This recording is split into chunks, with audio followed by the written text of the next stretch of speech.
A lot of people think buying a house is one of the smartest decisions they'll ever make. But here's the thing. I've bought multiple properties before buying my own home. And after being in real estate for over 20 years, I want to show you something that most people never calculate. What happens when you rent a property for 10 years versus own a property for 10 years? Because when you factor in appreciation and maintenance and taxes and insurance and repairs and equity and rising rents, the answer is never as obvious as people think. So today we're going to go into the details. We're going to look at the numbers. We're going to compare both sides. Then I'm going to show you what I think is the absolute best strategy for anybody who wants to get started investing in real estate today.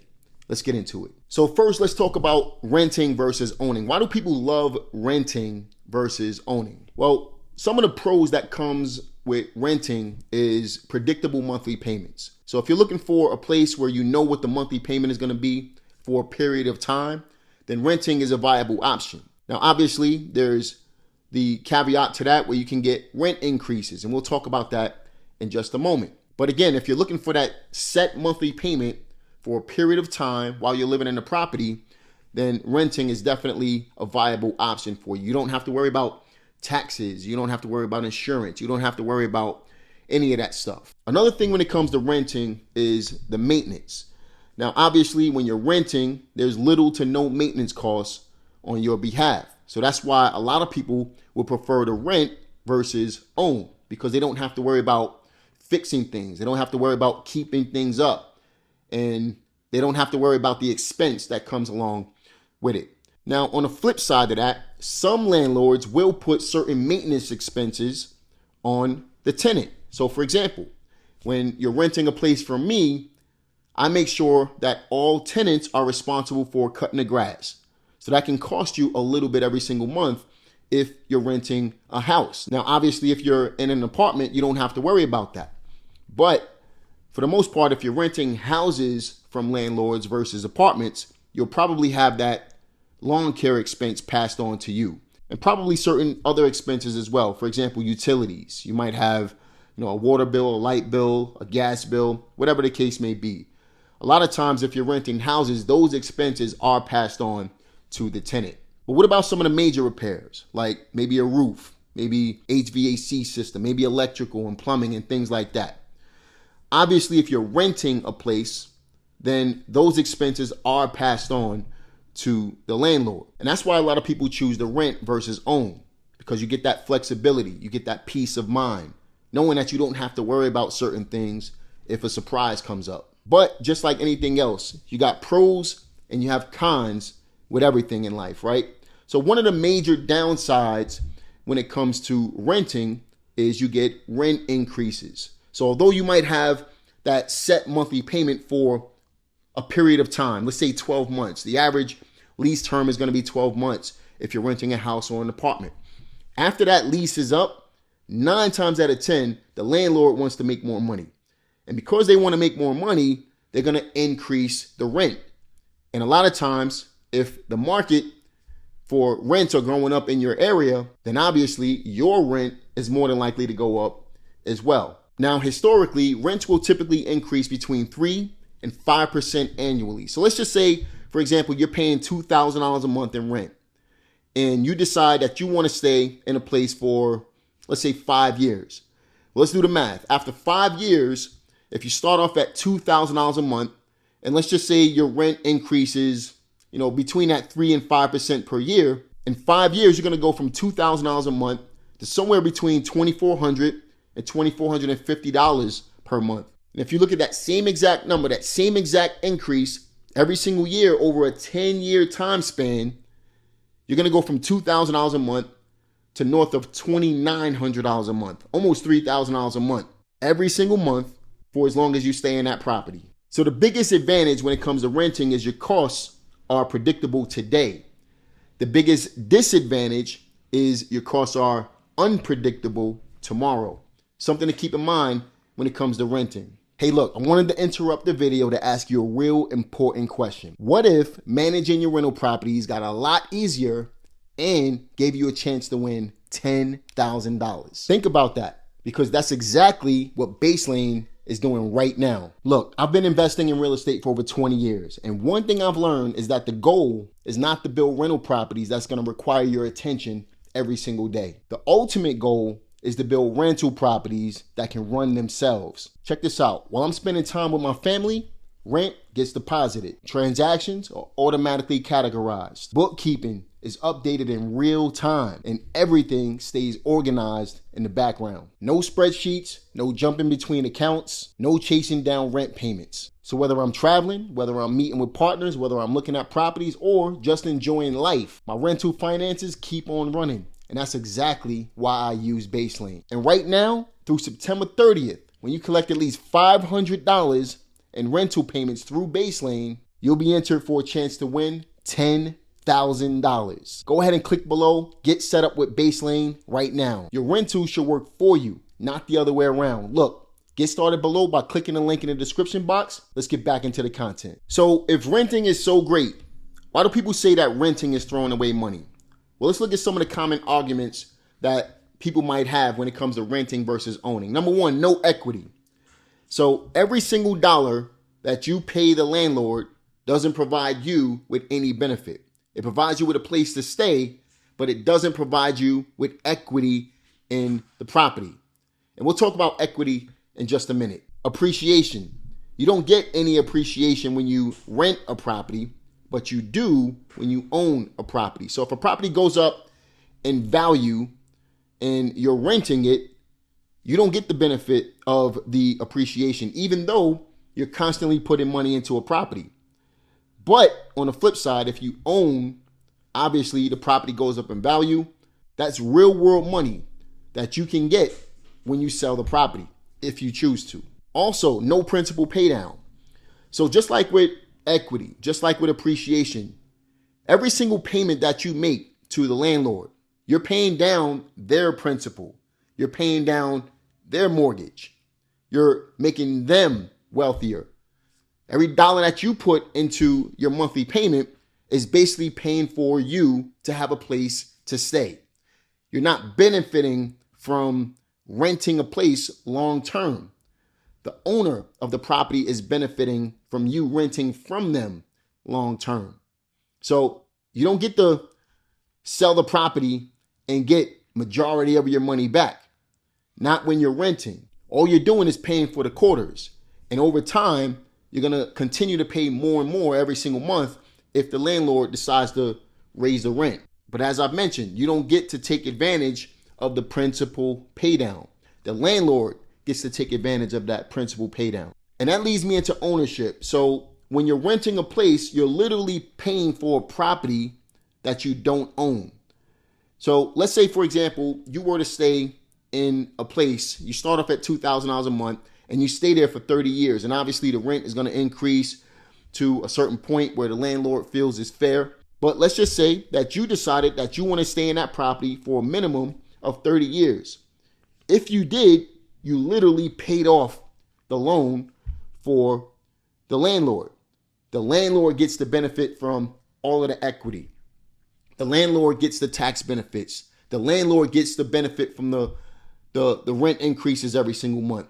The landlord can sell a property, and every dollar that you put into the property, the landlord gets that back. Now, yes, the landlord will have some cons when it comes to owning, but from my experience, and again, I've been in the real estate industry since 2002.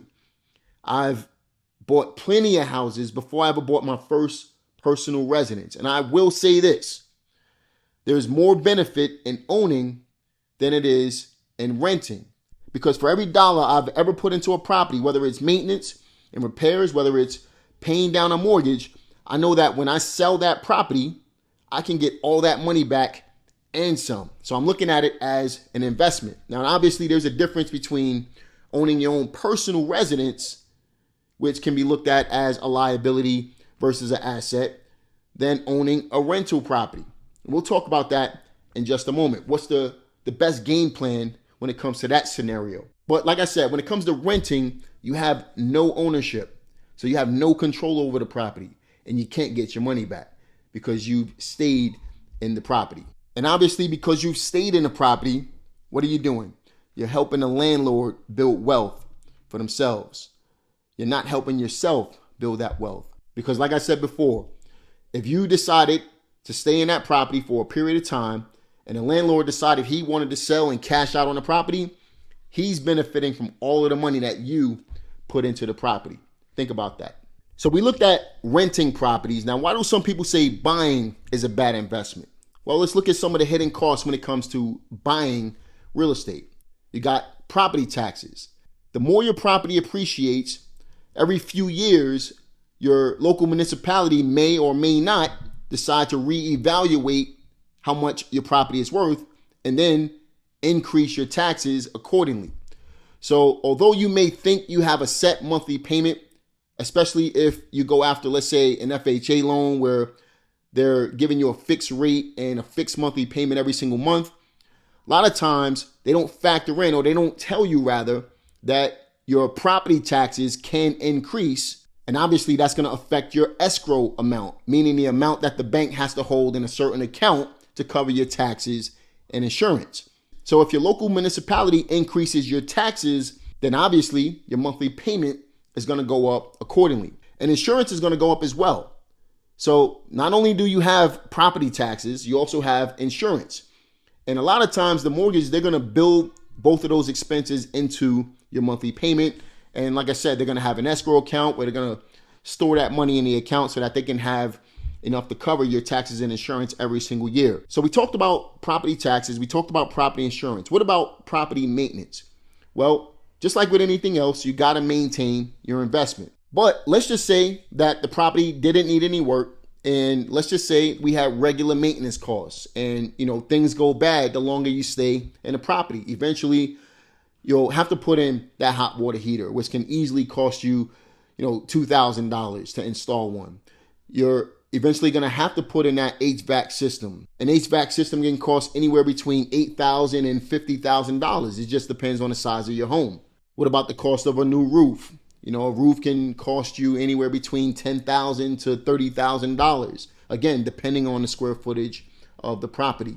Landscaping. The more land you have, obviously, the more it's going to cost you unless you do it yourself. Again, that's part of your maintenance costs when it comes to the property. So you can see you got roof repairs, you got HVAC systems. A lot of times you're not going to have to replace the plumbing. You're not going to have to do the electric, things like that. Depending on the age of the property, obviously, it depends on where you're located.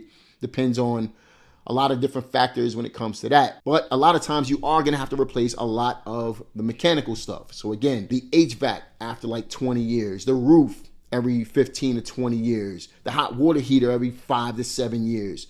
These are things that you want to keep in mind. So the longer you own a house, the more likely you're going to have to start repairing stuff. And that stuff can obviously add up and it can affect your pockets long term as well. So when it comes to owning a house is not just an asset, it's an expense as well. And a lot of people underestimate how expensive a house can become. But I'm going to show you in just a second how you can make your home an asset versus a liability. How can you put yourself in that position? We're going to talk about that in just a moment. But before we do that, let's go ahead and settle the debate. Is it better to own a property or is it better to rent a property? Again, we're not using theory. We're going to use numbers to help us to make the decision when it comes to owning versus renting. So in an effort to do that, let's look at two different scenarios. Let's say that we have a scenario where we have subject number one who wants to rent a property, and we have subject number two who wants to own a property. Now, in a renting scenario, this person is looking to rent a place for about $2,000 a month. The local area has a rent growth percentage of about 4% annually. Now, the benefit of renting, again, you don't have to worry about repairs. You don't have to worry about fixing the roof. You don't have to worry about replacing an HVAC system. And on top of that, you have flexibility. You can move whenever you want to. Now, in the second scenario, you have somebody who wants to buy the property. Now, let's say that the property is worth about $350,000. So that's the purchase price. Now, on top of the $350,000, let's say that you put down 5%, which is about $17,500. Now, along with that 5%, you got a fixed monthly payment. Let's call it $2,000 a month. You got taxes, you got insurance, you got property maintenance, and you get to build equity in the property as well. And we're not even talking about tax depreciation or anything like that, which is another benefit to owning the property. Now, let's just say, using both of these scenarios, we fast forward 10 years. What would the results look like when you're renting versus owning the same exact property? Well, let's look at the real numbers. Now, using the exact numbers that we just went over, after 10 years, the person who started off renting the property will pay about $288,000 per year. Again, you started off at $2,000 a month and you got a 4% rent increase every single year. So after 10 years, you're literally paying $288,000 in rent. And as I've said, you started off at $2,000 a month. But in 10 years, your new rent is going to be about $2,960 per month. So that's a $960 increase in monthly payments. Now, the benefit of it is you don't have your maintenance costs. You have high flexibility. So you can get up and leave whenever you want to, provided you don't have a lease on a property or your lease ended. But the con to it is you have zero equity. So every single dollar you put into that property, you're never going to see it again. You literally paid off somebody's mortgage for them. Now, on the flip side of that, you got scenario B. Well, this person actually bought the property for $350,000. Now, they did come out of pocket with $17,500 up front. But if we're looking at the average appreciation for a property year over year, that property is going to raise in value by 3% annually. So that $350,000 home is now worth $470,000 after 10 years. So you've gained $120,000 in appreciation on a property. In addition to that, you have a tenant that's paying down a mortgage every single year. Let's call that $55,000 in payments. So that means that your total equity in this property that you bought 10 years ago is $175,000. And we're not even talking about the tax benefits that you received as well. And of course, you have maintenance costs that goes along with it. So what's the verdict in all this? Well, it really depends on what you value as a person, because in scenario A, the person who rented gained flexibility, but the person who owned gained ownership. And honestly, the real benefit when it comes to ownership is not the 10-year time period and having all this additional equity in a property and having somebody else pay down your mortgage. That's not the real benefit. The real benefit comes in year 30 when the mortgage turns to zero. And now you have a property that's paid for that you never have to come up with a monthly payment for ever again. Because at that point, your only cost is going to be the maintenance on the property. It's going to be the upkeep of the property. Meanwhile, if you're renting, you're literally paying thousands of dollars every single month.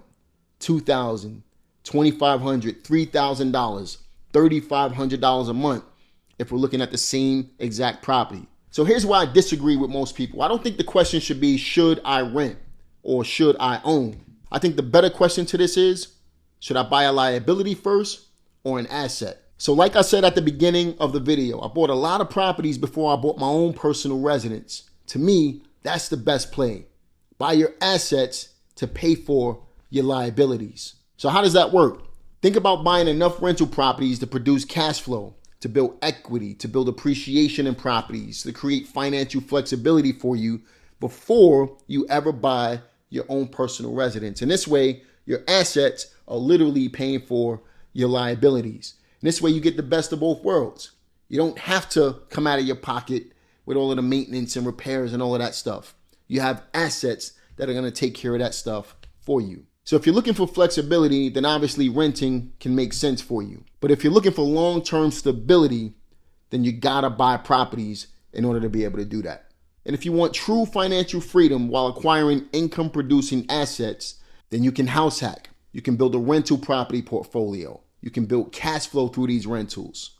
You can build equity through these rentals. Then, once you're comfortable, you go ahead and you buy your own personal residence with no headaches at all. That's the path that I chose.